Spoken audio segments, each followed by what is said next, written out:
ದೇವರು ಲೋಕವನ್ನು ಸೃಷ್ಟಿಸಿದ್ದು ಭಾಗ 2.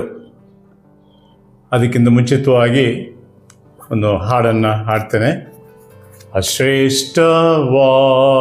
ಗ್ರಂಥದಲ್ಲಿ ಎಲ್ಲೆಲ್ಲಿ ನೋಡಿದರೂ ಆದರಣೆ ಇರುವುದು, ಸುಖ ದುಃಖದಲ್ಲಿ ವಾಗ್ದಾನ ಇರುವುದು. ವಿಶ್ವಾಸವಿಟ್ಟು ಧ್ಯಾನಿಸಿರಿ, ವಿಶ್ವಾಸವಿಟ್ಟು ಧ್ಯಾನಿಸಿರಿ. ಆದಿಕಾಂಡ 1ನೇ ಅಧ್ಯಾಯ 3ನೇ ವಚನದಿಂದ 8ನೇ ವಚನವರೆಗೂ ಓದ್ತೇನೆ. ಆಗ ದೇವರು ಬೆಳಕಾಗಲಿ ಅನ್ನಲು ಬೆಳಕಾಯಿತು. ದೇವರು ಆ ಬೆಳಕನ್ನು ಒಳ್ಳೆಯದೆಂದು ನೋಡಿದನು. ದೇವರು ಬೆಳಕನ್ನು ಕತ್ತಲೆಯನ್ನು ಬೇರೆ ಬೇರೆ ಮಾಡಿ ಬೆಳಕಿಗೆ ಹಗಲೆಂದು ಕತ್ತಲೆಗೆ ಇರುಳೆಂದು ಹೆಸರಿಟ್ಟನು. ಹೀಗೆ ಸಾಯಂಕಾಲವೂ ಪ್ರಾತಃಕಾಲವೂ ಆಗಿ ಮೊದಲನೆಯ ದಿನವಾಯಿತು. ಬಳಿಕ ದೇವರು ಜಲಸಮೂಹಗಳ ನಡುವೆ ವಿಸ್ತಾರವಾದ ಗುಮ್ಮಟ ಉಂಟಾಗಲಿ, ಅದು ಕೆಳಗಣ ನೀರುಗಳನ್ನು ಮೇಲಣ ನೀರುಗಳನ್ನು ಬೇರೆ ಬೇರೆ ಮಾಡಲಿ ಅಂದನು. ದೇವರು ವಿಸ್ತಾರವಾದ ಗುಮ್ಮಟವನ್ನು ಮಾಡಿ ಅದರ ಕೆಳಗಿದ್ದ ನೀರುಗಳನ್ನು ಅದರ ಮೇಲಿದ್ದ ನೀರುಗಳಿಂದ ವಿಂಗಡಿಸಿದನು. ಹಾಗೆಯೇ ಆಯಿತು. ದೇವರು ಆ ಗುಮ್ಮಟಕ್ಕೆ ಆಕಾಶವೆಂದು ಹೆಸರಿಟ್ಟನು. ಹೀಗೆ ಸಾಯಂಕಾಲವೂ ಪ್ರಾತಃಕಾಲವೂ ಆಗಿ 2ನೆಯ ದಿನವಾಯಿತು. ಒಂದು ವಾಕ್ಯವನ್ನು ದೇವರು ನಮ್ಮೆಲ್ಲರಿಗೆ ಆಶೀರ್ವದಿಸಿ ಕೊಡಲಿ.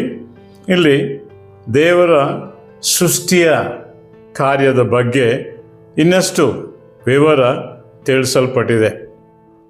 3ನೇ ವಚನದಲ್ಲಿ ನಾವು ಹೀಗೆ ಓದಿದೆವು.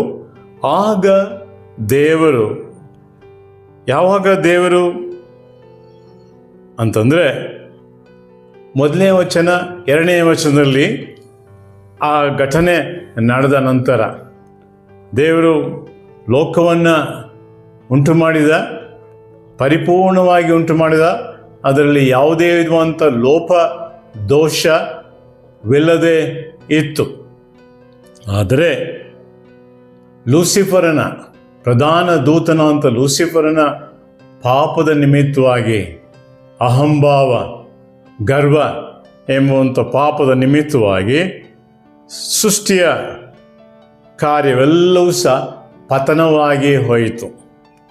ಆಗ ದೇವರು ಬೆಳಕಾಗಲಿ ಅನ್ನಲು ಬೆಳಕಾಯಿತು. ಅದಕ್ಕಿಂತ ಮುಂಚಿತವಾಗಿ 2ನೇ ವಚನದಲ್ಲಿ ಏನು ತಿಳಿಸಲ್ಪಟ್ಟಿದೆ? ಭೂಮಿಯು ಕ್ರಮವಿಲ್ಲದೆಯೂ ಬರಿದಾಗಿಯೂ ಇತ್ತು, ಆದಿಸಾಗರದ ಮೇಲೆ ಕತ್ತಲಿತ್ತು ಅಂತೇಳಿ. ಭೂಮಿಯ ಮೇಲೆ ಕತ್ತಲೆ ಆವರಿಸಿಕೊಂಡಿದ್ದಾಗ ದೇವರು ಬೆಳಕಾಗಲಿ ಅಂದನು ಅಂತ ತಿಳಿಸಲ್ಪಟ್ಟಿದೆ. ಕತ್ತಲೆ ಆವರಿಸಿಕೊಳ್ಳೋದಕ್ಕೆ ಕಾರಣ ಏನು ಅಂತೇಳಿ ನಾವು ಭಾಗ 1ರಲ್ಲಿ ನೋಡಿದೆವು. ಪಾಪವೇ ಕಾರಣ. ಪಾಪ ಎಲ್ಲಿ ಕಂಡು ಬಂತು? ಈ ಭೂಮಿಯ ಮೇಲೆ ಅಲ್ರಿ, ಆದರೆ ಪರಲೋಕದಲ್ಲಿಯೇ, ದೇವರ ಸನ್ನಿಧಾನದಲ್ಲಿಯೇ ಪಾಪ ಕಂಡು ಬಂತು. ಯಾರಲ್ಲಿ ಪಾಪ ಕಂಡು ಬಂತು? ಪ್ರಧಾನ ದೂತನ ಅಂತ ಲೂಸಿಫರ್ನಲ್ಲಿ ಕಂಡು ಬಂತು. ಯೆಶಾಯ ಗ್ರಂಥ 14ನೇ ಅಧ್ಯಾಯ 12ರಿಂದ 16 ವಚನ ಹಾಗೂ ಯೆಹೆಜ್ಕೇಲನು 28ನೇ ಅಧ್ಯಾಯ 11ನೇ ವಚನದಿಂದ 15ನೇ ವಚನವರೆಗೂ ತಿಳಿಸಲ್ಪಟ್ಟಿದೆ.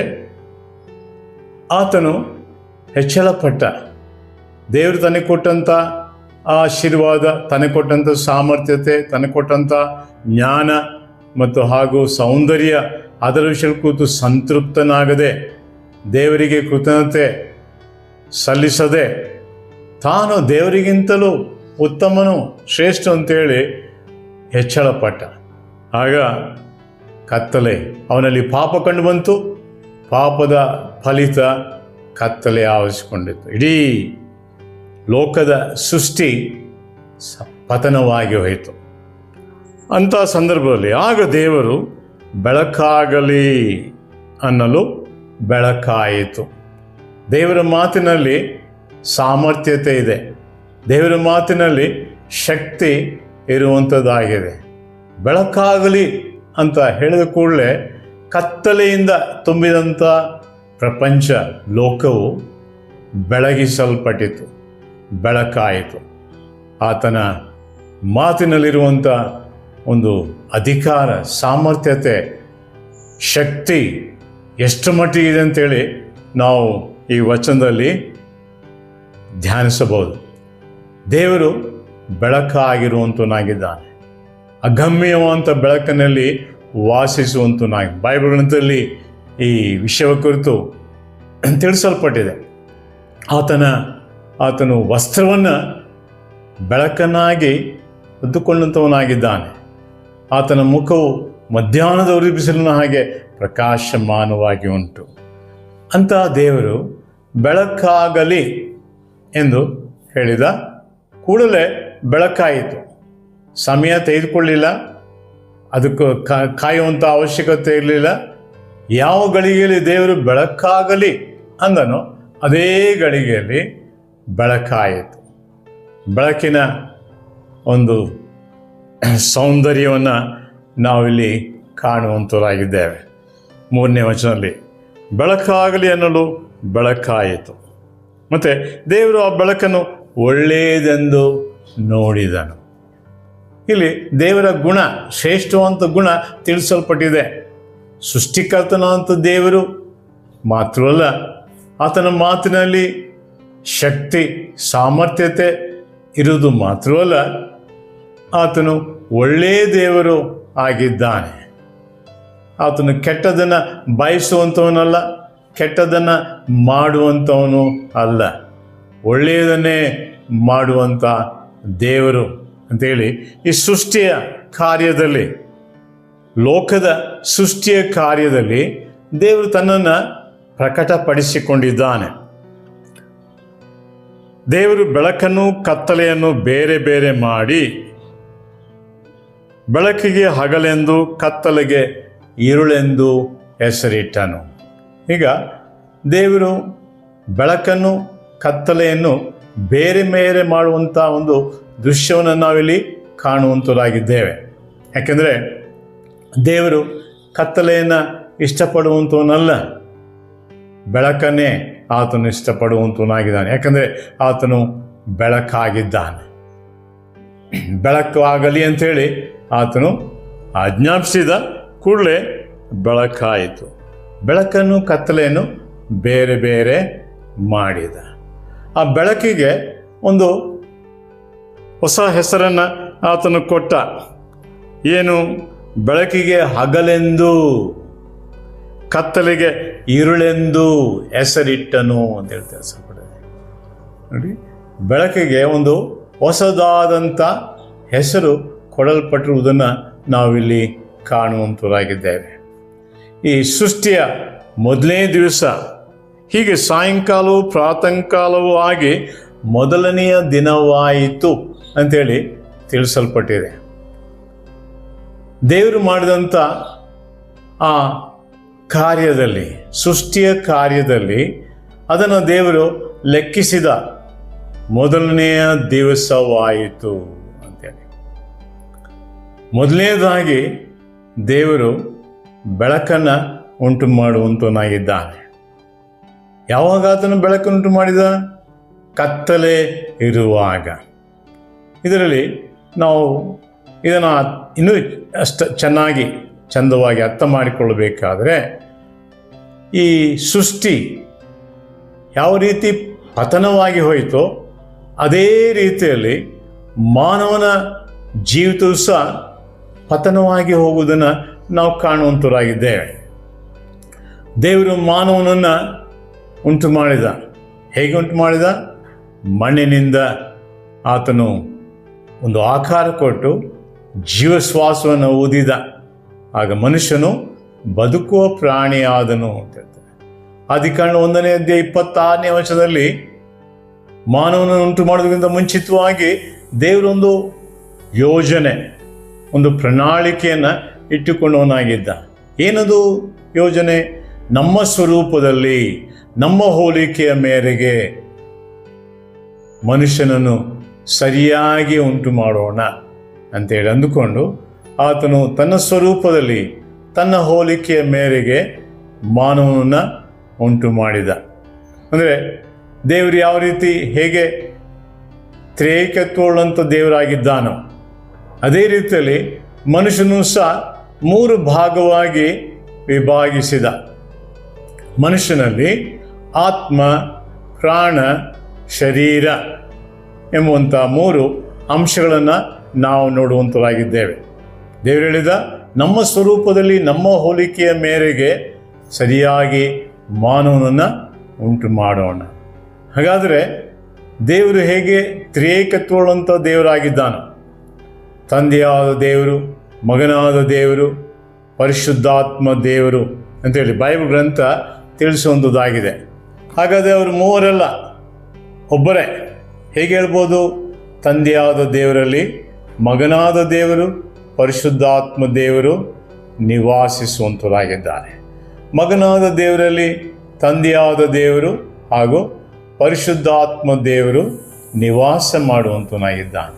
ಪರಿಶುದ್ಧಾತ್ಮ ದೇವರಲ್ಲಿ ತಂದೆಯಾದ ದೇವರು, ಮಗನಾದ ದೇವರು ನಿವಾಸ ಮಾಡುವಂಥವರಾಗಿದ್ದಾರೆ. ಅಂದ 3 ಅವರು ಬೇರೆ ಬೇರೆ ಅಲ್ಲ, ಒಂದೇ ದೇವರೊಬ್ಬನೇ ಎಂಬುದಾಗಿ ನಾವು ನೋಡುವಂಥವರಾಗಿದ್ದೇವೆ. ಹಾಗೆ ಮಾನವನು ಹೇಗೆ ಒಬ್ಬನೇ ಆಗಿದ್ದಾನೋ ಅವನಲ್ಲಿ 3 ಅಂಶ ನಮ್ಮ ಸ್ವರೂಪದಲ್ಲಿ ಅಂತ ಹೇಳುವಾಗ ತ್ರಿಏಕತ್ವವುಳ್ಳಂಥ ದೇವರು ಮಾನವನು ಸಹ 3 ವಿಧದಲ್ಲಿ, ಅಂದರೆ 3 ಅವನಲ್ಲಿ ಅಂಶಗಳು ಕಂಡುಬರುವ ಹಾಗೆ ಮಾಡಿದ. ಬೈಬಲ್ ಗ್ರಂಥದಲ್ಲಿ ಸ್ಪಷ್ಟವಾಗಿ ತಿಳಿಸಲ್ಪಟ್ಟಿದೆ, ಆತ್ಮ, ಪ್ರಾಣ, ಶರೀರ ಎಂಬುದಾಗಿ. ಆತ್ಮ ಅಂದರೆ ಏನು, ಪ್ರಾಣ ಅಂದರೆ ಏನು ಅಂತೇಳಿ ತಿಳ್ಕೊಳ್ಳೋದು ಭಾಳ ಪ್ರಾಮುಖ್ಯವಾದದ್ದು. ಆತ್ಮನಲ್ಲಿ ಸಹ 3 ಲಕ್ಷಣಗಳಿವೆ. ಮೊದಲನೇದಾಗಿ ಕಾನ್ಷಿಯಸ್ನೆಸ್ ಅಂತಾರೆ ಇಂಗ್ಲೀಷ್ನಲ್ಲಿ, ಅದು ಕನ್ನಡದಲ್ಲಿ ಮನಸ್ಸಾಕ್ಷಿ ಅಂತ. ಮನಸ್ಸಾಕ್ಷಿಯ ಬಗ್ಗೆ ಹೊಸ ಮಡಿಕೆಯಲ್ಲಿ ತಿಳಿಸಲ್ಪಟ್ಟಿದೆ. ಪೌಲನು ತಾನೇ ಆತನು ದೇವಾಲಯದ ಅಧಿಕಾರಿಗಳ ಆಫೀಸರ್ಸ್ಗಳ ಮುಂದೆ ನಿಂತುಕೊಂಡು ಆತನು ಹೇಳಿದ, ಇಲ್ಲಿವರೆಗೂ ನಾನು ಒಳ್ಳೆಯ ಮನಸ್ಸಾಕ್ಷಿಯುಳ್ಳವನಾಗಿ ಜೀವಿಸಿದೆ ಅಂತ ಹೇಳಿದ. ಸೊ ಮನಸ್ಸಾಕ್ಷಿ ಅನ್ನೋದು ಮಾನವನಲ್ಲಿ ಇರುವಂಥದ್ದಾಗಿದೆ. ಮನಸ್ಸಾಕ್ಷಿ ಅಂದರೆ ಏನು? ಮಾನವನು ತಪ್ಪು ಮಾಡುವಾಗ ಮನಸ್ಸಾಕ್ಷಿ ಅವನಿಗೆ ಬೋಧಿಸ್ತದೆ, ನೀನು ತಪ್ಪು ಮಾಡಿದಿ. ಮನುಷ್ಯನು ಕೆಟ್ಟ ಕೆಲಸ ಮಾಡಿದಾಗ ನೀನು ಕೆಟ್ಟ ಕೆಲಸ ಮಾಡಿದಿ ಅಂಥೇಳಿ ಬೋಧಿಸುವಂಥದ್ದಾಗಿದೆ. ಮನಸ್ಸಾಕ್ಷಿಯ ಕೆಲಸ ಇದೆ. ದೇವರ ಪ್ರತಿನಿಧಿಯಾಗಿ ಮಾನವನಲ್ಲಿ ಮನಸ್ಸಾಕ್ಷಿಯು ಇದ್ದುಕೊಂಡು ಕೆಲಸ ಮಾಡುವಂಥದ್ದಾಗಿರುತ್ತೆ. ನಮ್ಮನ್ನು ಅದು ಸರಿಯಾದಂಥ ಮಾರ್ಗದಲ್ಲಿ ನಡೆಸುವಂತೆ ಸಹಾಯ ಮಾಡುವಂಥದ್ದಾಗಿದೆ ಮನಸ್ಸಾಕ್ಷಿ. ಎರಡನೇದಾಗಿ ಲಕ್ಷಣ ಏನಪ್ಪ ಅಂತಂದರೆ ದೇವರನ್ನು ಆರಾಧಿಸಬೇಕು ಅಂತ ಅಪೇಕ್ಷೆ, ಡಿಸೈರ್ ಟು ವರ್ಷಿಪ್ ಗಾಡ್.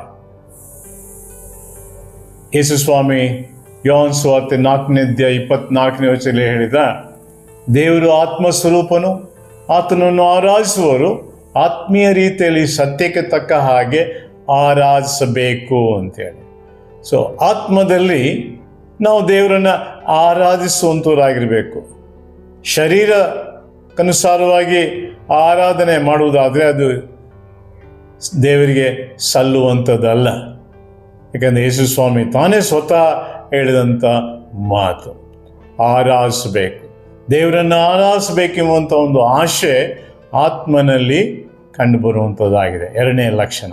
ಮೂರನೇದು ಇಂಟ್ಯೂಷನ್ ಅಂತಾರೆ ಇಂಗ್ಲೀಷ್ನಲ್ಲಿ, ಅಂದರೆ ಅಂತರ್ಜ್ಞಾನ. ಆಂತರ್ಯದಲ್ಲಿ ವಿಶೇಷವಂತ ಜ್ಞಾನ ಅಥವಾ ಪರಸಂಬಂಧವಂತ ಮೇಲಣದಿಂದ ಬರುವಂಥ ಜ್ಞಾನ ಇರುವಂಥದ್ದಾಗಿರ್ತದೆ. ದೇವರು ಅದನ್ನು ಇಟ್ಟಿದ್ದಾನೆ ಆತ್ಮನಲ್ಲಿ. ಇದರಿಂದ ನಾವು ದೇವರ ಬಗ್ಗೆ ತಿಳ್ಕೊಳ್ಬೋದು. ದೇವರೊಟ್ಟಿಗೆ ಅನ್ಯೋನ್ಯತೆ ಸಹವಾಸದಲ್ಲಿ ಇದ್ದುಕೊಂಡು ಜೀವಿತವನ್ನು ಜೀವಿಸೋದು. ಆತ್ಮೀಯ ಕಾರ್ಯಗಳನ್ನು ನಾವು ಈ ಜ್ಞಾನದಿಂದ, ಪರಸಂಬಂಧವಂಥ ಜ್ಞಾನದಿಂದ ತಿಳ್ಕೊಳ್ಳಬಹುದು. ಲೋಕ ಸಂಬಂಧವಂಥ ಜ್ಞಾನ ಬೇರೆ, ಪರಸಂಬಂಧವಂಥ ಜ್ಞಾನ ಬೇರೆ. ಲೋಕಸ್ಥರು ಅನೇಕ ವಸ್ತುಗಳನ್ನು ಕಂಡುಹಿಡಿದಾರೆ. ಮೊಬೈಲ್, ಲ್ಯಾಪ್ಟಾಪು, ಅನೇಕ ವಸ್ತುಗಳನ್ನು ಕಂಡುಹಿಡಿದಾರೆ. ಅದೆಲ್ಲ ಲೌಕಿಕವಂತ ಜ್ಞಾನದಿಂದಲೇ. ಅದರಿಂದ ಹಾನಿ, ನಷ್ಟ, ಸಮಸ್ಯೆಗಳು ಕಂಡುಬರುವಂಥದ್ದಾಗಿದೆ. ಇದು ಲೌಕಿಕವಂತ ಜ್ಞಾನ.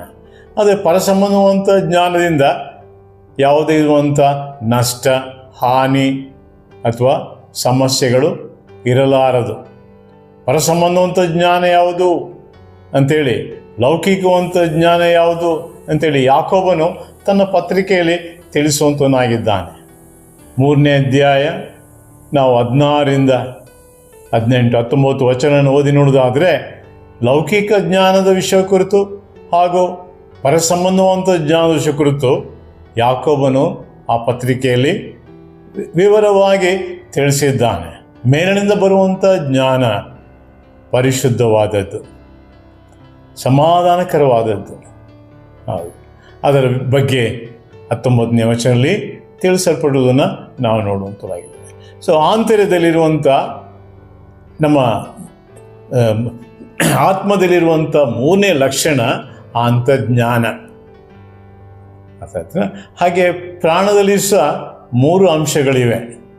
ಮೊದಲನೇದಾಗಿ ಮನಸ್ಸು, ಎರಡನೇದಾಗಿ ಚಿತ್ತ, ಮೂರನೇದಾಗಿ ಭಾವೋದ್ರೇಕ. ಮನಸ್ಸಂದರೆ ಏನು? ಮನಸ್ಸಿನಲ್ಲಿ ಆಲೋಚನೆಗಳು ಬರುವಂಥದ್ದಾಗಿರ್ತದೆ. ಮನಸ್ಸು, ನಮ್ಮ ಆಲೋಚನೆಗಳು ನಮ್ಮ ಸ್ವಾಧೀನದಲ್ಲಿ ಇರಲಾರದು. ಕೆಲವು ಸಾರಿ ಒಳ್ಳೆಯ ಆಲೋಚನೆಗಳು ಬರ್ತವೆ, ಕೆಲವು ಸಾರಿ ಕೆಟ್ಟ ಆಲೋಚನೆಗಳು ಸಹ ಬರುವಂಥದ್ದಾಗಿದೆ. ಒಳ್ಳೆಯ ಆಲೋಚನೆ, ದೇವರ ವಾಕ್ಯವನ್ನು ನಾವು ಓದಿ ಧ್ಯಾನಿಸುತ್ತಾ ಬರುವಾಗ ದೇವರು ನಮಗೆ ಒಳ್ಳೆಯ ಆಲೋಚನೆಯನ್ನು ಕೊಡುವಂಥದ್ದಾಗಿದೆ. ಯಾಕಂದರೆ ಸೃಷ್ಟಿಯಲ್ಲಿ ನಾವು ನೋಡಿದೆವು, ಬೆಳಕನ್ನು ಆತನು ಒಳ್ಳೆಯದೆಂದು ಕಂಡನು ಎಂಬುದಾಗಿ. ಅಂದರೆ ಒಳ್ಳೆಯ ಆಲೋಚನೆಯನ್ನೇ ದೇವರು ನಮಗೆ ಕೊಡುವಂಥವನಾಗಿದ್ದಾನೆ. ಶತ್ರು ಸೈತಾನನು ಕೆಟ್ಟ ಆಲೋಚನೆಯನ್ನು ತರುವಂಥವನಾಗಿದ್ದಾನೆ. ಯೇಸುಸ್ವಾಮಿ ಹೇಳಿದ ಹಾಗೆ ಯೋಹಾನ ಸುವಾರ್ತೆ 10:10 ಕಳ್ಳನ್ನು ಕದ್ದುಕೊಳ್ಳುವುದಕ್ಕೂ ಹಾಳು ಮಾಡುವುದಕ್ಕೂ ಕೊಯ್ಯುವುದಕ್ಕೂ ಬರುತ್ತಾನೆ. ಹಾಳು ಅಂದರೆ ಕೆಟ್ಟ ಆಲೋಚನೆಯನ್ನು ಉಂಟು ಮಾಡಿ ಮನುಷ್ಯನನ್ನು ಹಾಳುಗೊಳಿಸಬೇಕೆಂಬುದೇ ಆತನ ಒಂದು ಯೋಜನೆ, ಸಂಕಲ್ಪವಾಗಿದೆ. ಇಲ್ಲಿ ಪ್ರಾಣದಲ್ಲಿ 3 ಲಕ್ಷಣಗಳನ್ನು ನಾವು ನೋಡಿದೆವು. ಮೊದಲಾಗಿ ಮನಸ್ಸು, ಚಿತ್ತ ಹಾಗೂ ಭಾವೋದ್ರೇಕ. ಕೀರ್ತನೆಗಾರನು 23ನೇ ಅಧ್ಯಾಯ 3ನೇ ವಚನದಲ್ಲಿ ಆತನನ್ನು ಪ್ರಾಣವನ್ನು ಉಜ್ಜೀವಿಸ ಮಾಡಿ ತನ್ನ ಹೆಸರಿಗೆ ತಕ್ಕಂತೆ ನೀತಿ ಮಾರ್ಗದಲ್ಲಿ ನನ್ನನ್ನು ನಡೆಸುತ್ತಾನೆ ಎಂಬುದಾಗಿ ತಿಳಿಸಲ್ಪಟ್ಟಿದೆ. ಮನಸ್ಸು, ಆಲೋಚನೆಗಳು ಅದು ಪರಿಶುದ್ಧವಂತ ನೀತಿಗಳಂಥ ಮಾರ್ಗದಲ್ಲಿ ನಡ್ಕೊಳ್ಳಬೇಕಾದರೆ ಕರ್ತನಾದ ಯೇಸು ಕ್ರಿಸ್ತನೇ ಅಲ್ಲಿ ಆತನು ನನಗೆ ಕುರುಬನು ಅಂತ ಹೇಳುವಾಗ ಆತ ನಮಗೆ ಒಳ್ಳೆಯ ಕುರುಬನು, ಮಹಾಪಾಲಕನು ಹಾಗೂ ಹಿರಿಯ ಕುರುಬನಾಗಿ ಕಾಣಿಸಿಕೊಳ್ಳುವಂತನಾಗಿದ್ದಾನೆ. ಮಹಾಪಾಲಕನಾಗಿ ನಮ್ಮ ಪ್ರಾಣವನ್ನು ಉಜ್ಜೀವಿಸ ಮಾಡುವಂತನಾಗಿದ್ದಾನೆ. ಮನಸ್ಸನ್ನು ನೂತನಪಡಿಸುವಂತನಾಗಿದ್ದಾನೆ. ಮತ್ತು ಚಿತ್ತ ಅಂದರೆ ಏನು? ಆಲೋಚನೆಯನ್ನು ನಾವು ಕ್ರಿಯಾರೂಪದಲ್ಲಿ ತೋರಿಸುವಂಥದ್ದೇ ಚಿತ್ತ, ನೆರವೇರಿಸುವಂಥ ಚಿತ್ತವಾಗಿದೆ. ವಿಲ್ ಅಂತ ಹೇಳ್ತಾರೆ.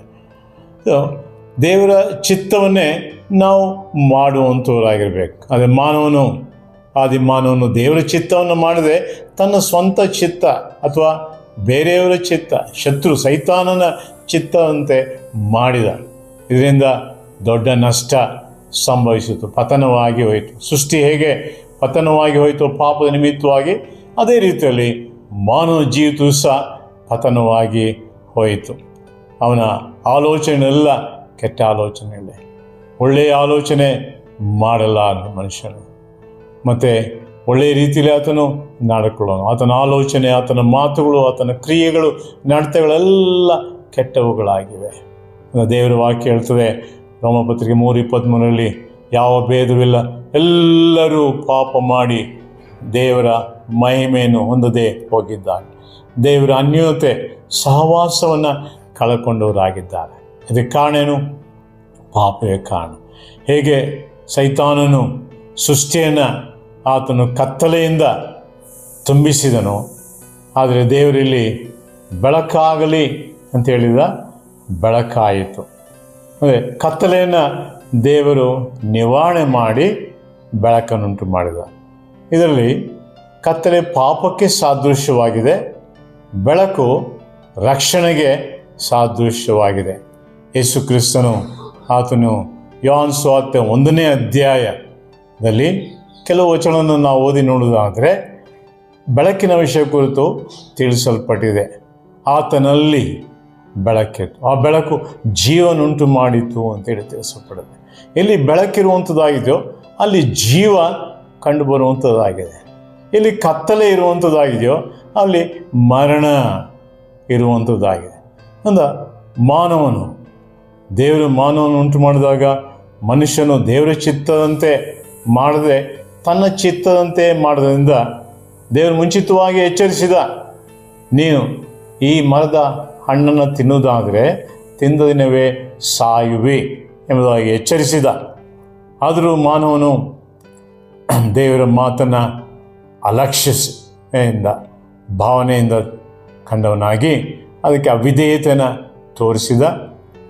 ಪಾಪ ಅವನಲ್ಲಿ ಕಂಡುಬಂತು. ಆ ಪಾಪದ ನಿಮಿತ್ತವಾಗಿ ಅವನ ಜೀವಿತ ಕತ್ತಲೆಯಾಗಿ ಹೋಯಿತು. ಮರಣದಲ್ಲಿ ಆತನ ಗುರಿಯಾದನು. ಆತ್ಮವು ಸತ್ತು ಹೋಯಿತು. ದೇವರು ಸುಂದರವಾಗಿ ಉಂಟು ಮಾಡುವಂಥ ಆತ್ಮ, ಪ್ರಾಣ, ಶರೀರ, ಅದು ಆತ್ಮ ಸತ್ತು ಹೋಯಿತು, ಪ್ರಾಣ ಅದು ಕೆಟ್ಟು ಹೋಯಿತು. ಮನುಷ್ಯನ ಜೀವಿತ ಅದು ಹಾಳಾಗಿರುವಂಥ ಒಂದು ಪರಿಸ್ಥಿತಿ. ಒಂದು ಅನೇಕವಾದಂಥ ರೋಗಗಳು ಮಾನವನಲ್ಲಿ ಆವರಿಸಿಕೊಂಡು ಕೊನೆಗೆ ಅವನನ್ನು ಮರಣಕ್ಕೆ ಶಾರೀರಿಕವಂಥ ಮರಣಕ್ಕೆ ಎಳೆಯುವಂಥದ್ದಾಗಿದೆ. ಆದರೆ ದೇವರು ಪ್ರೀತಿ ಸ್ವರೂಪನಂಥ ದೇವರು. ಇಲ್ಲಿ ಆತನು ಬೆಳಕಾಗಲಿ ಅಂತ ಹೇಳಿದಾಗ ಯಾವ ರೀತಿ ಕತ್ತಲೆಯಿಂದ ತುಂಬಿರುವಂಥ ಆ ಲೋಕವನ್ನು ಆತನು ಬೆಳಗಿಸಿದನೋ ಅದೇ ರೀತಿಯಲ್ಲಿ ಮಾನವನ ಜೀವಿತವೂ ಸಹ ಕತ್ತಲೆಯಲ್ಲಿ ತುಂಬಿ ಹೋಗಿತ್ತು. ಪಾಪದ ನಿಮಿತ್ತವಾಗಿ, ತನ್ನ ಅವಿಧೇಯತೆ ನಿಮಿತ್ತವಾಗಿ ಜನ್ಮದಲ್ಲಿ ಪ್ರತಿಯೊಬ್ಬ ಮಾನವನು ಸಹ ಪಾಪದಲ್ಲಿಯೇ ಹುಟ್ಟಿ, ಪಾಪದಲ್ಲಿಯೇ ಜೀವಿಸಿ, ಪಾಪದಲ್ಲಿಯೇ ಲೋಕದ ಯಾತ್ರೆಯನ್ನು ಮುಗಿಸುವಂತವನಾಗಿದ್ದಾನೆ. ಈ ಪಾಪದಿಂದ ಬಿಡುಗಡೆ ಹೊಂದಕ್ಕೋಸ್ಕರವಾಗಿ ಅನೇಕ ಪ್ರಯತ್ನಗಳನ್ನು ಮಾಡುವಂತವನಾಗಿದ್ದಾನೆ. ಏನೇ ಮಾಡಿದ್ರು ಸಹ ಮಾನವನಿಗೆ ಬಿಡುಗಡೆಯಾಗುವುದಿಲ್ಲ. ಆದರೆ ಶುಭ ಸಂದೇಶ, ಒಳ್ಳೆಯ ವಾರ್ತೆ, ಶುಭ ವಾರ್ತೆ ಏನಪ್ಪ ಅಂದರೆ ಆ ಸೃಷ್ಟಿಕರ್ತನ ಅಂತ ದೇವರು ದೇವರು ಆರಂಭದಲ್ಲಿ ಆದಿಯಲ್ಲಿ ದೇವರು ಆಕಾಶವನ್ನು ಭೂಮಿಯನ್ನು ಉಂಟು ಮಾಡಿದನು ಅಂತ ಹೇಳಿದ ದೇವರು. ಬೆಳಕಾಗಲಿ ಅಂತ ಹೇಳಿದಂಥ ದೇವರು ನಮ್ಮ ಜೀವಿತವನ್ನು ಬೆಳಗಿಸೋಕ್ಕೋಸ್ಕರವಾಗಿ ಆ ಪರಲೋಕವನ್ನೇ ಆತನು ತ್ಯಜಿಸಿಬಿಟ್ಟು ಬಂದನು. ತನ್ನನ್ನು ಬರಿದು ಮಾಡಿಕೊಂಡು ದಾಸನ ರೂಪವನ್ನು ತಾಳಿ ಫಿಲಿಪ್ಪಿ ಪತ್ರಿಕೆ 2ನೇ ಅಧ್ಯಾಯ 6-7 ವಚನದಲ್ಲಿ ದೇವರಿಗೆ ಸರಿಸಮಾನನಾಗಿದ್ದರೂ ಅಮೂಲ್ಯವಂತ ಪದವಿಯನ್ನು ಬಿಡಲನ್ನೋ ಎಂದೆಣಿಸದೆ ತನ್ನನ್ನು ಬರಿದು ಮಾಡಿಕೊಂಡು ದಾಸನ ರೂಪವನ್ನು ತಾಳಿ ಕಲ್ವರಿ ಶಿಲುಬೆಯಲ್ಲಿ ತನ್ನನ್ನೇ ಸಜೀವ ಯಜ್ಞವಾಗಿ ಅರ್ಪಿಸಿಕೊಟ್ಟನು. ಪ್ರಿಯರೇ, ಆತನು ಸತ್ತನು, ಉಣಲ್ಪಟ್ಟನು, 3ನೇ ದಿವಸ ಮೃತ್ಯುವಿನಾಗಿ ಎದ್ದು ಬಂದನು. ಶಿಲುಬೆಯಲ್ಲಿ ಆತನು ತೂಗಾಡ್ತಿರುವಂಥ ಸಮಯದಲ್ಲಿ ಮರಣವನ್ನು ಆತನು ಹಡೆದರಿಂದ ಆ ಸಮಯದಲ್ಲಿ ಕತ್ತಲೆ ಭೂಮಿಯ ಮೇಲೆ, ಅದು ಮಧ್ಯಾಹ್ನದ ಗಳಿಗೆ, ಆದರೆ ಕತ್ತಲೆ 3 ಗಂಟೆವರೆಗೂ ಸಹ ಆವರಿಸಿಕೊಂಡಿತ್ತು ಅಂತೇಳಿ ನೋಡ್ತೇವೆ. ಆತನು ನಮ್ಮನ್ನು ನಮ್ಮನ್ನು ಕತ್ತಲೆಯಿಂದ ಬಿಡಿಸೋಕ್ಕೋಸ್ಕರವಾಗಿ ತಾನೇ ಕತ್ತಲೆಯೊಳಗೆ ಪ್ರವೇಶಿಸಬೇಕಾಯಿತು. 3 ಗಂಟೆ ಆತ ಅಂಧಕಾರದ ಆ ಶಕ್ತಿಯ ಹೊರತಲ್ಲಿ ಇದ್ದುಕೊಂಡವನಾಗಿದ್ದ. ಆದರೆ ಅದನ್ನು ಜಯಿಸಿದವನಾಗಿ ಆತನು ಸತ್ತುಣಲ್ಪಟ್ಟು 3ನೇ ದಿವಸ ಮೃತ್ಯುವಿನಾಗಿ ಎದ್ದು ಬಂದನು. ಪಾಪವನ್ನು ಜಯಿಸಿದ ಆತನು ಕರ್ತನಾದ ಯೇಸು ಕ್ರಿಸ್ತನೇ. ಮರಣವನ್ನು ಜಯಿಸಿ ಎದ್ದು ಬಂದ ಆತನು ಕರ್ತನಾದ ಯೇಸು ಕ್ರಿಸ್ತನೇ. ಲೋಕವನ್ನು, ಸೈತಾನವನ್ನು ಜಯಿಸಿದ ಆತನು ಕರ್ತನಾದ ಯೇಸು ಕ್ರಿಸ್ತನೇ. ಹೀಗೆ ಬೆಳಕಾಗಲಿ ಅಂತ ಹೇಳಿದಾಗ ಬೆಳಗಿಸಲ್ಪಟ್ಟಿದ್ದು. ಸೃಷ್ಟಿಯ ಪತನಕ್ಕೆ ಮಾತು ಸಾಕಾಗಿತ್ತು. ಆದರೆ ಮಾನವನ ರಕ್ಷಣೆಗೋಸ್ಕರವಾಗಿ, ಮಾನವನನ್ನು ಆತನ ಆತ್ಮ ಬದುಕಿಸೋದಕ್ಕೋಸ್ಕರವಾಗಿ ದೇವರು ತನ್ನ ಪ್ರಾಣವನ್ನೇ ಮಾನವನಾಗಿ ಬಂದು ತನ್ನ ಪ್ರಾಣವನ್ನೇ ನಮಗೋಸ್ಕರವಾಗಿ ಶಿಲುಬೆಯಲ್ಲಿ ಸಜೀವ ಯಜ್ಞವಾಗಿ ಅರ್ಪಿಸಿಕೊಟ್ಟನು. ಪ್ರಿಯರೇ, ನಮ್ಮ ಪ್ರಾಣವನ್ನು ನೂತನ ಪಡೆದಕ್ಕೋಸ್ಕರವಾಗಿ, ನಮ್ಮ ಆಲೋಚನೆಯನ್ನು ಹೊಸದನ್ನಾಗಿ, ಒಳ್ಳೆಯದನ್ನಾಗಿ, ಒಳ್ಳೆಯ ಆಲೋಚನೆಯನ್ನು ಉಂಟು ಮಾಡೋದಕ್ಕೋಸ್ಕರವಾಗಿ ತನ್ನ ಪ್ರಾಣವನ್ನೇ ತ್ಯಾಗ ಮಾಡಿದನು. ಪ್ರಿಯರೇ, ದೇವರ ಪ್ರೀತಿ ಎಷ್ಟು ಅಪಾರವಾದದ್ದು, ದೇವರ ಕೃಪೆ ಎಷ್ಟು ಶ್ರೇಷ್ಠವಾದದ್ದು ಅಂತೇಳಿ ನಾವಿಲ್ಲಿ ಧ್ಯಾನಿಸುವಂಥದ್ದಾಯಿತು. ಪ್ರಿಯರೇ, ಬೆಳಕಾಗಲಿ ಅಂತ ಹೇಳಿದನು, ಬೆಳಕಾಯಿತು. ಆಗ ದೇವರು ಅದನ್ನು ಒಳ್ಳೆಯದೆಂದು ಕಂಡನೆಂಬುದಾಗಿ ತಿಳಿಸಲ್ಪಟ್ಟಿದೆ.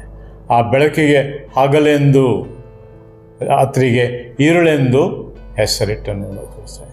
ಅದೇ ರೀತಿಯಲ್ಲಿ ಒಬ್ಬ ವ್ಯಕ್ತಿ ತನ್ನ ಪಾಪವನ್ನು ಒಪ್ಪಿಕೊಂಡು ಅರಿಕೆ ಮಾಡಿ ಕ್ಷಮಾಪಣೆಯನ್ನು ಕೇಳುವಾಗ ಆ ಕೃಪಾಮಯನಂಥ ದೇವರು, ಕರುಣಾಮಯನಂಥ ದೇವರು ನಮ್ಮ ಪಾಪವನ್ನು ಕ್ಷಮಿಸಿಬಿಟ್ಟು, ನಾವು ನಮ್ಮ ಪಾಪವನ್ನು ಒಪ್ಪಿಕೊಂಡು ಅರಿಕೆ ಮಾಡಿದರೆ ಕ್ರಿಸ್ತನು ನಂಬಿಗಸ್ತನು ನೀತಿವಂತನೂ ಆಗಿರೋದ್ರಿಂದ ನಮ್ಮ ಪಾಪವನ್ನು ಕ್ಷಮಿಸಿಬಿಟ್ಟು ಸಕಲ ಅನೀತಿಯನ್ನು ಪರಿಹರಿಸಿ ನಮ್ಮನ್ನು ಶುದ್ಧಿ ಮಾಡುವನು. 1ನೇ ಯೋಹಾನ ಪತ್ರಿಕೆ 1ನೇ ಅಧ್ಯಾಯ 9ನೇ ವಚನದಲ್ಲಿ, 7ನೇ ವಚನದಲ್ಲಿ ಯೇಸುವಿನ ರಕ್ತವು ಸಕಲ ಪಾಪದಿಂದ ನಮ್ಮನ್ನು ತೊಳೆದು ಶುದ್ಧೀಕರಿಸುತ್ತದೆ. ಅಂದರೆ ಯೇಸುವಿನ ರಕ್ತದಲ್ಲಿ ಶಕ್ತಿ ಉಂಟು, ಪಾಪಗಳನ್ನು ತೊಳೆದು ಶುದ್ಧೀಕರಿಸುವಂಥ ಶಕ್ತಿ. ಆತನ ರಕ್ತದಲ್ಲಿ ನಮ್ಮ ಪಾಪಗಳು ಕಡು ಕೆಂಪಾಗಿದ್ದರೂ ಹಿಮದಂತೆ ಬಿಳುಪಾಗುವಂಥದ್ದಾಗಿದೆ.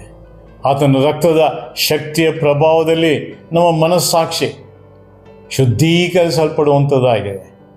ಇಬ್ರಿಯರಿಗಂತ 9ನೇ ಅಧ್ಯಾಯ 14ನೇ ವಚನದಲ್ಲಿ ತಿಳಿಸಲ್ಪಟ್ಟಿದೆ. ಶತ್ರು ಕೆಟ್ಟ ಆಲೋಚನೆ ಉಂಟು ಮಾಡಿ ಮನಸ್ಸಾಕ್ಷಿಯನ್ನು ಆತನು ಆಗಾಗ ಭ್ರಷ್ಟಗೊಳಿಸುವಂತನಾಗಿದ್ದಾನೆ. ಆದರೆ ಯೇಸುವಿನ ರಕ್ತದ ಶಕ್ತಿಯಲ್ಲಿ ನಮ್ಮ ಮನಸ್ಸಾಕ್ಷಿಯನ್ನು ನಾವು ಶುದ್ಧೀಕರಿಸಿಕೊಳ್ಬೋದು, ಒಳ್ಳೆ ಮನಸ್ಸಾಕ್ಷಿ ಕೊಂಡವರಾಗಿ ಬಾಳಬಹುದು. ಇದು ದೇವರು ಮಾಡಿದಂಥ ಏರ್ಪಾಟು. ಆತ್ಮ, ಪ್ರಾಣ, ಶರೀರ. ಪ್ರಾಣದಲ್ಲಿ 3 ಲಕ್ಷಣಗಳನ್ನು ನೋಡಿದೆವು. ಮೊದಲನೇದಾಗಿ ಆಲೋಚನೆ, ಮನಸ್ಸು, ಎರಡನೇದಾಗಿ ಚಿತ್ತ, ಮೂರನೇದಾಗಿ ಭಾವೋದ್ರೇಕ. ಆತ್ಮ ನಮ್ಮ ಭಾವೋದ್ರೇಕವನ್ನು ತನ್ನ ಹತೋಟಿಲಿಟ್ಟುಕೊಂಡು ನಡೆಸುವುದಾದರೆ ನಾವು ಒಳ್ಳೆ ಕ್ರೈಸ್ತರಾಗಿ ಬಾಳುವಂಥದ್ದಾಗಿರ್ತೇವೆ, ತಾಳ್ಮೆ ಇರುವಂಥದ್ದಾಗಿರ್ತದೆ, ಸಹನೆ ಇರುವಂಥದ್ದಾಗಿರ್ತದೆ. ಆದರೆ ಶರೀರ ನಮ್ಮ ಭಾವೋದ್ರೇಕವನ್ನು ತನ್ನ ಸ್ವಾಧೀನ ಇಟ್ಕೊಂಡು ನಡೆಸುವುದಾದರೆ ನಾವು ಕೆಟ್ಟ ಕ್ರೈಸ್ತರಾಗಿ ಬಾಳುವಂಥದ್ದಾಗಿರ್ತೇವೆ. ಅಂದರೆ ಕೋಪಗೊಳ್ಳುವಂಥದ್ದಾಗಿರ್ತೇವೆ, ದ್ವೇಷಿಸುವಂಥದ್ದಾಗಿರ್ತೇವೆ, ಹಗೆತನ, ವೈರಾಗ್ಯ, ಇದೆಲ್ಲ ಭಾವೋದ್ರೇಕ. ಶರೀರ ತನ್ನ ಭಾವೋದ್ರೇಕವನ್ನು ತನ್ನ ಸ್ವಾಧೀನ ಇಟ್ಕೊಂಡು ನಡೆಸುವಂಥದ್ದು. ಮತ್ತು ಮೂರನೇದಾಗಿ ಶರೀರದಲ್ಲಿ ಸಹ 3 ಲಕ್ಷಣಗಳಿವೆ. ಮೊದಲನೇದಾಗಿ ಮಾಂಸ ಖಂಡಗಳಿವೆ, ಎರಡನೇದಾಗಿ ರಕ್ತ ಚಲನೆ ಇದೆ, ಮೂರನೇದಾಗಿ ಮೂಳೆಗಳಿವೆ. ಇದು ಶರೀರ. ಈಗ ದೇವರು ಅದ್ಭುತವಾದ ರೀತಿಯಲ್ಲಿ ಮಾನವನನ್ನು ತನ್ನ ಸ್ವರೂಪದಲ್ಲಿ ತನ್ನ ಹೋಲಿಕೆ ಮೇರೆಗೆ ಉಂಟು ಮಾಡಿದ. ಆದರೆ ಹೇಗೆ ಸೃಷ್ಟಿ ಪತನವಾಗಿ ಹೋಯಿತು, ಆ ಸೃಷ್ಟಿಯನ್ನು ನೂತನಗೊಳಿಸೋಕ್ಕೋಸ್ಕರವಾಗಿ ದೇವರು ಮೊದಲನೇ ದಿವಸವೇ ಆತನು ಬೆಳಕನ್ನು ಉಂಟು ಮಾಡಿದ. ಮೊದಲನೇ ದಿವಸದ ಕೆಲಸ ಕಾರ್ಯ ರಕ್ಷಣೆಗೆ ಸಾದೃಶ್ಯವಾಗಿದೆ. ನಮ್ಮ ಜೀವಿತದಲ್ಲಿ, ಮಾನವನ ಜೀವಿತದಲ್ಲಿ ಪತನವಾಗಿ ಬಿದ್ದು ಹೋದಂಥ ಪಾಪದಲ್ಲಿ ಬಿದ್ದಂಥ ಮಾನವನನ್ನು ರಕ್ಷಿಸೋಕ್ಕೋಸ್ಕರವಾಗಿ ದೇವರು ಮೊಟ್ಟ ಮೊದಲನೇ ಕೆಲಸ ಏನಪ್ಪ ಅಂದರೆ ಆ ಶಿಲುಬೆಯ ಕೆಲಸ ಕಾರ್ಯ. ಮೊದಲನೇ ದಿವಸವೇ ನಮಗೆ ಬೆಳಗಿಸಲ್ಪಡುವಂಥದ್ದು.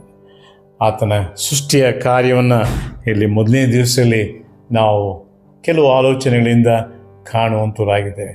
ಒಂದು ವೇಳೆ ನಮ್ಮ ಮಧ್ಯದಲ್ಲಿ ಇನ್ನು ಯಾರಾದರೂ ರಕ್ಷಣೆ ಹೊಂದದೆ ಆ ಬೆಳಕನ್ನು ಕಂಡುಕೊಳ್ಳದೆ ಬೆಳಕಿನಲ್ಲಿ ಜೀವಿಸದೆ ಇರುವುದಾದರೆ ಹಿಂದೆ ಕರ್ತನು ಪ್ರೀತಿಯಿಂದ ಕರೆಯುತ್ತಾ ಇದ್ದಾನೆ. ಎಲ್ಲ ಈ ಕಷ್ಟಪಟ್ಟು ಪಾಪ ಬಾರರು ಅಂತವರೇ ನೀವೆಲ್ಲರೂ ನನ್ನ ಬಳಿಗೆ ಬನ್ನಿರಿ, ನಾನು ನಿಮಗೆ ವಿಶ್ರಾಂತಿ ಕೊಡುತ್ತೇನೆ. ನೆಮ್ಮದಿ ಬೇಕಾ? ಸಮಾಧಾನ ಬೇಕಾ? ವಿಶ್ರಾಂತಿ ಬೇಕಾ? ಬೆಳಕು ನಿಮ್ಮ ಜೀವಿತದಲ್ಲಿ ಇರಬೇಕಾ? ರಕ್ಷಣೆ, ನೀತಿ, ಪರಿಶುದ್ಧತೆ ಇರಬೇಕಾ? ಕರ್ತನಾದ ಯೇಸು ಕ್ರಿಸ್ತನಲ್ಲಿ ನಿಮ್ಮ ಪಾಪನೆಲ್ಲ ಒಪ್ಪಿಕೊಂಡು ಆರೈಕೆ ಮಾಡಿರಿ. ಮೊಣಕಾಲೂರು, ಯೇಸುವೆ, ನಾನು ಒಬ್ಬ ಪಾಪ ಮಾಡಿದ್ದೇನೆ, ದಯವಿಟ್ಟು ನನ್ನ ಪಾಪನ ಕ್ಷಮಿಸು, ನಿನ್ನ ರಕ್ತದಿಂದ ನನ್ನ ಪಾಪನ ತೊಳೆ ಶುದ್ಧ ಮಾಡು. ನೀನೇ ನನ್ನ ರಕ್ಷಕನು, ನೀನೇ ನನ್ನ ಪ್ರಭು, ನನ್ನ ದೇವರು, ಒಡೆಯನು ಅಂತೇಳಿ ಸಂಪೂರ್ಣವಾಗಿ ಒಪ್ಪಿಸಿಕೊಡೋದಾದರೆ ಹಿಂದೆ ಕತ್ತಲೆಯಲ್ಲಿ ಇದ್ದಂಥ ನಿಮ್ಮ ಜೀವಿತ ಬೆಳಕಿಗೆ ಅದು ಮಾರ್ಪಡುವಂಥದ್ದಾಗಿದೆ. ಅಗಮ್ಯವಂಥ ಬೆಳಕಿನಲ್ಲಿ ಆತ ನಮ್ಮನ್ನು ನಡೆಸುವಂಥವನು, ಸೇರಿಸುವಂಥವನು, ಸೇರಿಸಿಕೊಳ್ಳುವಂಥವನು ಆಗಿದ್ದಾನೆ. ಆ ಬೆಳಕಿನ ದೇವರೊಟ್ಟಿಗೆ ಅನ್ಯೋನ್ಯತೆ, ಸಹವಾಸ ನಮಗೆ ಉಚಿತವಾಗಿ ಸಿಗುವಂಥದ್ದಾಗಿದೆ. ದೇವರ ಮೊದಲನೇ ಸೃಷ್ಟಿಯ ಕಾರ್ಯ ರಕ್ಷಣೆಯ ಕಾರ್ಯ, ಮಾನವನಲ್ಲಿ ರಕ್ಷಣೆ ಉಂಟು ಮಾಡುವಂಥದ್ದು. ದೇವರು ತನ್ನ ವಾಕ್ಯವನ್ನು ನಮ್ಮೆಲ್ಲರಿಗೆ ಆಶೀರ್ವದಿಸಿ ದಯಪಾಲಿಸಿಕೊಳ್ಳಿ. ಪ್ರಾರ್ಥನೆ ಮಾಡಿ. ನಮ್ಮನ್ನು ಶಾಶ್ವತವಾಗಿ ಪ್ರೀತಿಸಿದಂಥ ನಮ್ಮ ಪರಲೋಕ ತಂದೆಯಾದ ದೇವರೇ, ಆದಿಕಾಂಡ 1ನೇ ಅಧ್ಯಾಯ 3-4 ವಚನಗಳನ್ನು ನಾವು ಓದುವಂತೆ ಸಹಾಯ ಮಾಡಿದಿ.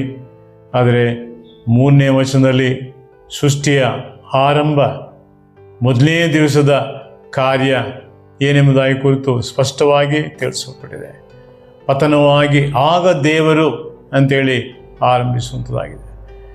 ಪತನವಾಗಿ ಹೋದಂಥ ಸೃಷ್ಟಿಯನ್ನು, ಕತ್ತಲೆಯಿಂದ ತುಂಬಿದಂಥ ಆ ಸೃಷ್ಟಿಯನ್ನು ದೇವರು ಬೆಳಗಿಸುವುದನ್ನು ನಾವು ಕಾಣುವಂಥದ್ದಾಗಿದೆ. ಬೆಳಕಾಗಲಿ ಅಂದನು ಅಂತೇಳಿ ನಿನ್ನ ಮಾತಿನಲ್ಲಿ ಸಾಮರ್ಥ್ಯತೆ ಉಂಟು ದೇವರೇ, ನಿನಗೆ ಸ್ತೋತ್ರ. ನಿನ್ನ ಮಾತಿನಲ್ಲಿ ಶಕ್ತಿ ಉಂಟು ಮಾಡುವಂಥ ಶಕ್ತಿ, ಸಾಮರ್ಥ್ಯತೆ, ಅಧಿಕಾರ ನಿನಗೆ ಇರುವುದಕ್ಕೋಸ್ಕರವಾಗಿ ನಾವು ನಿನಗೆ ವಂದನೆ ಸ್ತೋತ್ರವನ್ನು ಸಲ್ಲಿಸುವಂಥವರಾಗಿದ್ದೇವೆ. ಯಾವಾಗ ನೀನು ಬೆಳಕಾಗಲಿ ಅಂತ ಹೇಳಿದೆಯೋ ಕೂಡಲೇ ಬೆಳಕಾಯಿತು. ಆ ಬೆಳಕನ್ನು ನೀನು ಒಳ್ಳೆಯದೆಂದು ನೋಡಿದಿ.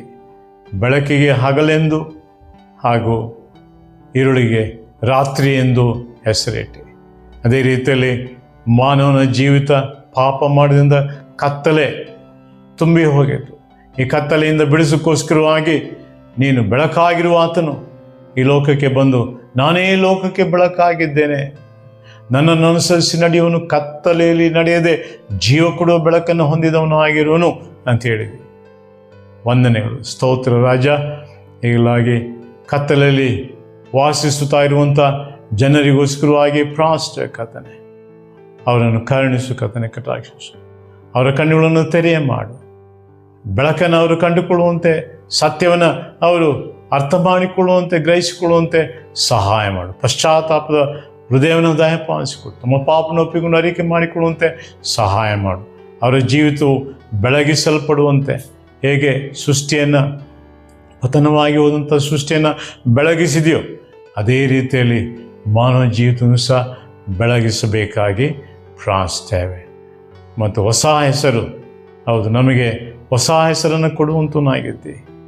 ಮುಂಚೆ ನಾವು ಸೈತಾನನ ಮಕ್ಕಳಾಗಿದ್ದೆವು, ಈಗ ಜೀವಸ್ವರೂಪನಂಥ ದೇವರ ಮಕ್ಕಳು. ಯಾರ್ಯಾರು ಆತನನ್ನು ಅಂಗೀಕರಿಸಿದ್ರು, ಅಂದರೆ ಆತನ ಹೆಸರು ನಂಬಿಕೆ ಇಟ್ಟುವಂಥವರಿಗೆ ದೇವರ ಮಕ್ಕಳಾಗುವ ಅಧಿಕಾರ ಕೊಟ್ಟನು ಅಂತ ಹೇಳ್ತೇವೆ. ಒಂದನೇ ಸ್ತೋತ್ರ. ಆ ರೀತಿಯಾಗಿ ನೂತನ ಹೆಸರನ್ನು ಪ್ರಜೆಗಳಿಗೆ ಅನುಗ್ರಹಿಸಿಕೊಟ್ಟು ದೇವರೇ ಅವರ ಜೀವಿತವನ್ನು ಬೆಳಗಿಸಬೇಕೆಂದು ನಮ್ಮ ರಕ್ಷಕನು, ಒಡೆಯನು, ವಿಮೋಚಕನೂ ಆಗಿರುವಂಥ ಯೇಸು ಕ್ರಿಸ್ತನ ಪರಿಶುದ್ಧ ನಾಮದಲ್ಲಿ ವಂದನೆ ಅರ್ಪಿಸಿ ಬೇಡಿದ್ದೇವೆ ತಂದೆ. ಆಮೇನ್.